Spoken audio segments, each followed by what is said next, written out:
बांकीपुर में उपचुनाव के बीच में आरजेडी को झटका लगा है। लंबे समय तक आरजेडी की आवाज को बुलंद रखने वाले मृत्युंजय तिवारी ने पार्टी छोड़ दिया और जाते जाते कह गए हैं कि संगठन में कुछ लोग दीमक की तरह काम कर रहे हैं। सवाल है कि तेजस्वी यादव के आसपास वो कौन लोग हैं जिसकी वजह से लालू परिवार और आरजेडी में बार बार कलह सामने आती है। रिपोर्ट देखिए। आरजेडी के कद्दावर प्रवक्ता रहे मृत्युंजय तिवारी बीजेपी के साथ नई सियासी इनिंग की शुरुआत कर सकते हैं, लेकिन आरजेडी छोड़ने के बाद मृत्युंजय तिवारी ने जो कहा वो तेजस्वी यादव के नेतृत्व पर बड़ा प्रश्न चिन्ह है। दावा है कि आरजेडी में कुछ लोग दीमक की तरह संगठन को खोखला कर रहे हैं। हमने कई बार नेता विरोधी दल श्री तेजस्वी यादव जी को भी कहा, अपनी शिकायतें की, लेकिन वो भी संज्ञान में नहीं लिए। तो मेरे जैसे समर्पित निष्ठावान कार्यकर्ता के लिए अब इस पार्टी में रहने का कोई औचित्य नहीं बनता था, क्योंकि अपमानित होकर कोई राजनीति नहीं कर सकता है। हमने बुरे दिनों में राष्ट्रीय जनता दल का साथ दिया था, लेकिन इस पार्टी में कुछ ऐसे लोग हैं जिन्होंने पार्टी को दीमक की तरह चाट कर बर्बाद कर दिया पार्टी को। वहीं आरजेडी के प्रदेश अध्यक्ष मंगनीलाल मंडल की मानो अभी तक नींद ही नहीं टूटी हो। कह रहे हैं मृत्युंजय तिवारी ने इस्तीफा नहीं दिया है, आरजेडी एकजुट है। दल से वो इस्तीफा करेंगे ऐसा कल उन्होंने संकेत नहीं दिया था। सभी पार्टी पदों से उन्होंने कहा कि हम इस्तीफा दे रहे हैं, पार्टी के सभी पदों। अरे पार्टी से भी कहा कि इस्तीफा जो सुने, और ये कहा कि मंगनीलाल मंडल को प्रदेश अध्यक्ष को मैंने इस्तीफा सौंप दिया। ये गलत बात है। सवाल है कि आरजेडी में दीमक कौन है? तेजस्वी यादव किसी की बात क्यों नहीं सुनते? आरजेडी में किसी से रायशुमारी नहीं ली जाती है? क्या तेजस्वी यादव आरजेडी में डिक्टेटरशिप चला रहे हैं? क्योंकि तेजस्वी यादव के घर से इन सवालों की शुरुआत हुई थी। सबसे पहले तेज प्रताप यादव ने कहा था कि आरजेडी में कुछ जयचंद्र हैं।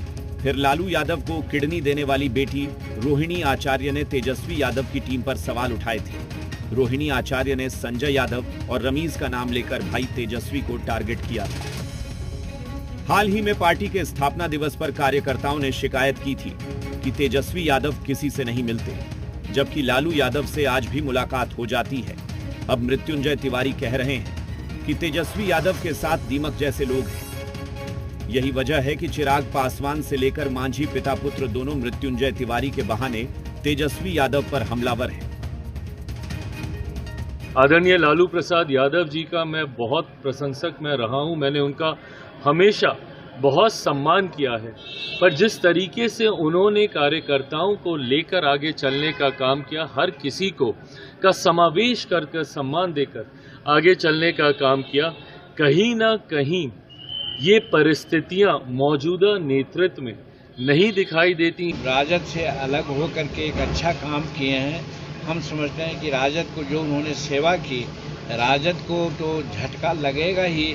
हम समझते हैं राजद में अन्य लोग जो भी रह रहे हैं उनको भी सोचना चाहिए कि जब मृत्युंजय तिवारी हट सकते हैं तो बाकी और लोगों का क्या काम है। वहाँ कास्ट की राजनीति चलती है।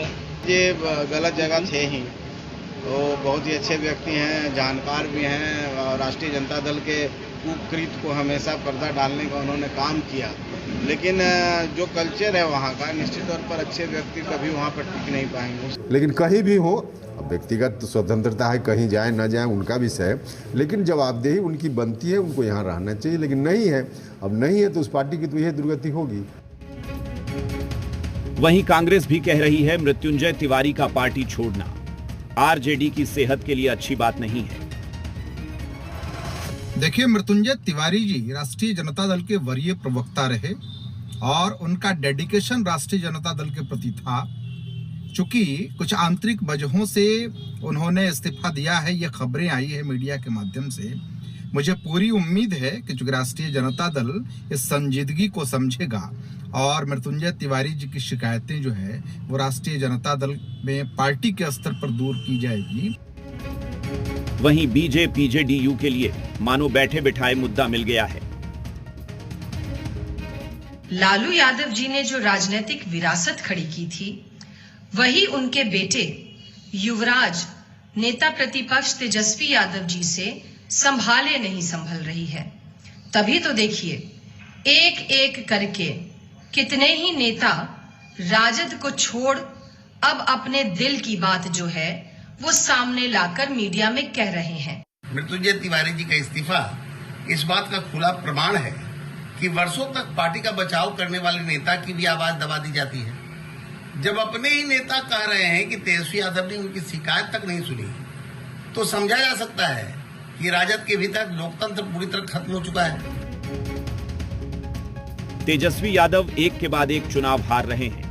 घर से लेकर पार्टी तक तेजस्वी यादव के नेतृत्व पर बार बार प्रहार किया जा रहा है। सवाल है कि क्या तेजस्वी यादव अपनी हार और अपनी टीम की समीक्षा तक नहीं करते? ब्यूरो रिपोर्ट, जी मीडिया।